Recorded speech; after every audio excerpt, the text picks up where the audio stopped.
Hey, it's September 16th and it's Friday, which means it's time for your weekly Friday eBlast. Hey, so here's what we got coming up for this weekend. A bunch of really good stuff to think about. So, first of all, let's talk about Tarryville School. First day of school, I got a phone call from the principal. It's great. So, Steve called up and talked about how many kids this year they're sending to camp that need scholarships.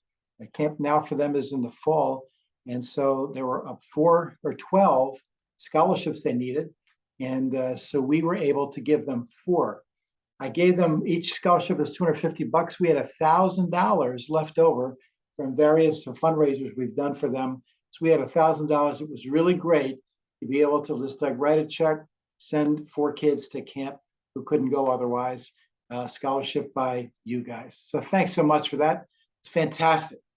He also asked for snacks. They have these, some kids are unable to, maybe families just can't afford to get snacks, but they said they have the same rotation of kids. So here's what we're doing for snacks. I don't have them. Amanda's putting some pictures up. You'll be able to see them. So it's the green granola bars and the single packs of the traditional, the original goldfish.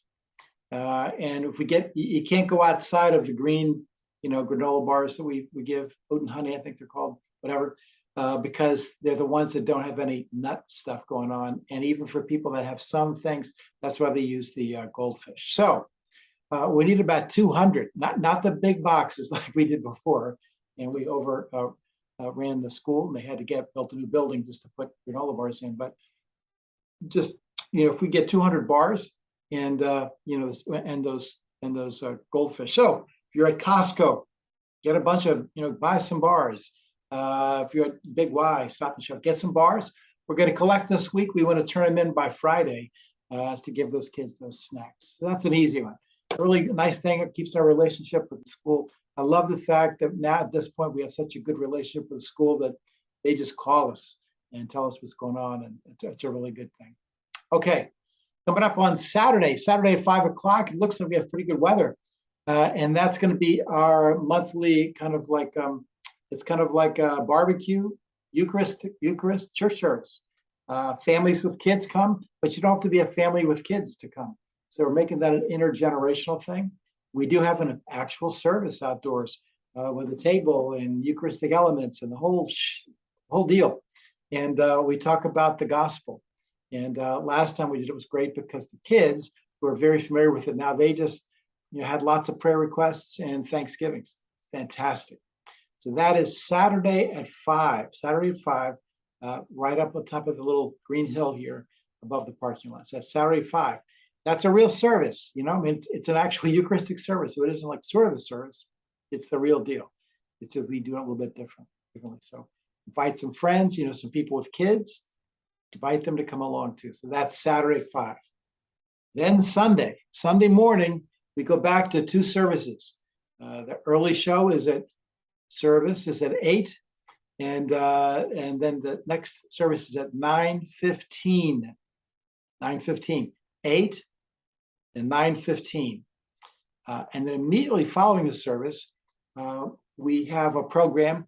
This program, I'll tell you in a second, but.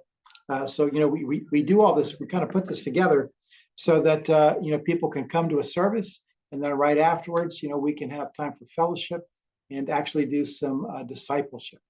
And so this week is a little bit different. We're starting our programs that comes on in October, but this week, just this morning, I was invited to go to the Avon Rotary, and the topic. How about this for 7:15 in the morning? The topic was secular implications of church decline. So it was apparently good enough that the president, as soon as I finished, asked me to come back to talk more about it. So it's going to be very interesting. And here's another way of phrasing it. What does church health, and health being like, you could be in great health, you could be in bad health, but what does church health, how does that affect society as a whole? So there's been a tremendous amount of research while we were trying to figure out how to keep church going. The rest of the world was looking at the impact of a variety of groups, particularly church, on what does it have on the wider community. And so what does decline mean for the wider community? And so we will touch on some stuff that you may have come across, some of the work of Robert Putnam, and some of the ideas of coming out of schools that have now been developed largely since 2016 on studies on human flourishing. What does it take to create communities where people flourish? I mean, that's our business, right? Purpose of a church and a community is to elevate and to help the whole community get blessed. So, so I did a lot of research on this, and some of it talks about decline, and from some of my experience of what we've done around that area and how that's gone. So it's good. It's an interesting talk. So I'll be able to do that talk in 20 minutes, and we'll have some pretty interesting discussion.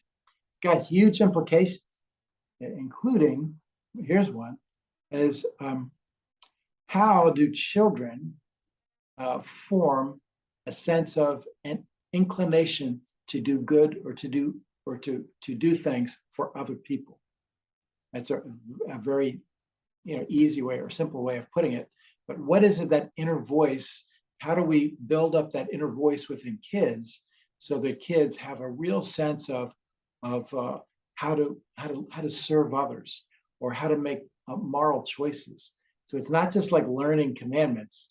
It's about a bigger picture of the impact of community on people, and then the impact of people on the wider society.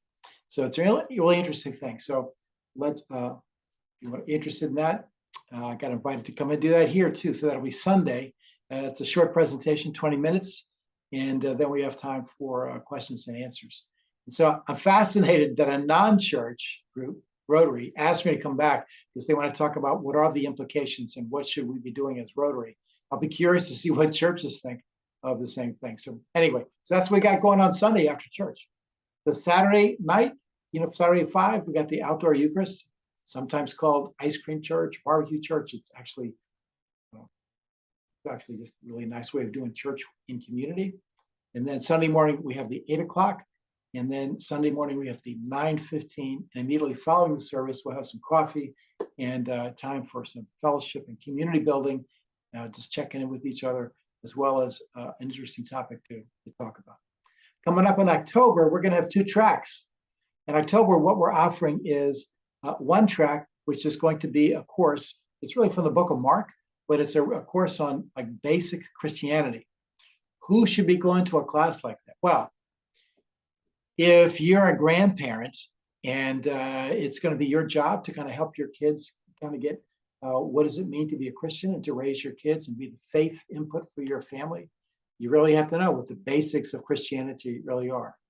And so I think it's great for grandparents or even parents raising their kids. You have to get the basic stuff.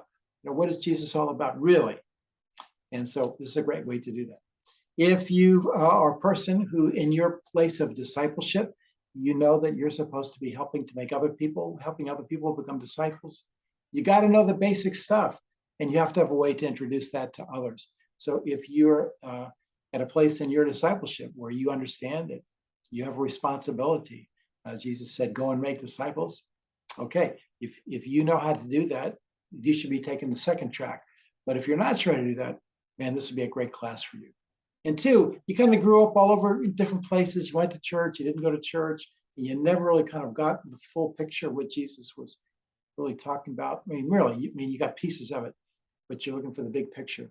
Then following the service, you should take that class, which is going to be offered on, I think I forget the exact title of the workbook, but it's a pretty good thing.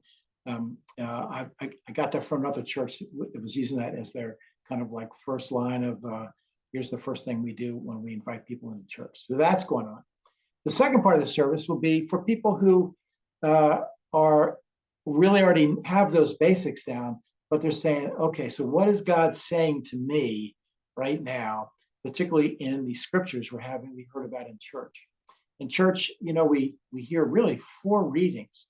It's almost impossible. I mean, I understand the reason originally why the lectionary was to incorporate Old Testament, a Psalm, New Testament letter, and a gospel. It's really beyond what we can really kind of take in at one time. But we'll be talking about those scriptures in the class that follows. So we have two classes happening at the same time. So both tracks. One is got it's about a 4 to 6 week commitment. The other one is just going to happen until we begin a second track. So there's no you can do a one and done on that one too. You can miss one and still come back next week. So anyway, for all of you, we have several groups of women who are doing some Bible study. And we have a small group that meets over the Nagy's house, and they take the week's scripture and they talk about it. And I think they all like lay bets on which scripture is going to be the one we highlight at church on Sunday. But what a great way to think about it during the week, to hear about it at the service, and then to go and talk about it and say, what am I supposed to do with this? How is this supposed to change the way I think, or what am I supposed to do? So that's going to be coming in October. All right. Another reminder is, don't forget, you'll be able to sign up. I think the website is almost ready. But on the 24th, a week from Saturday, over at Avon Baptist, we're going to be, or Valley Baptist is called in Avon. We have the Thrive Conference, and I'm heading up the workshop, which is, I think we ended up titling it, I think I called it Mental Illness and Substance Abuse, the Secret Suffering. And so, because oftentimes in churches, it becomes a secret. Nobody wants to share about it. And then people just end up not coming to church anymore. How can we support? What do we do? How do we help people? If we're not, mental health professionals, what are we supposed to do? Well, that's what that whole workshop is about. There's a whole variety of workshops, which Carol's going to put up. So take a look at those, some really interesting ones. And the ones on discipleship and sharing your faith, man, these are they're going to be great. I guarantee it. So anyway, so lots of stuff coming up. So look forward to hopefully we'll see either Saturday night, super early on Sunday, or a little bit later on Sunday morning this weekend. Okay, God bless you, and bye for now.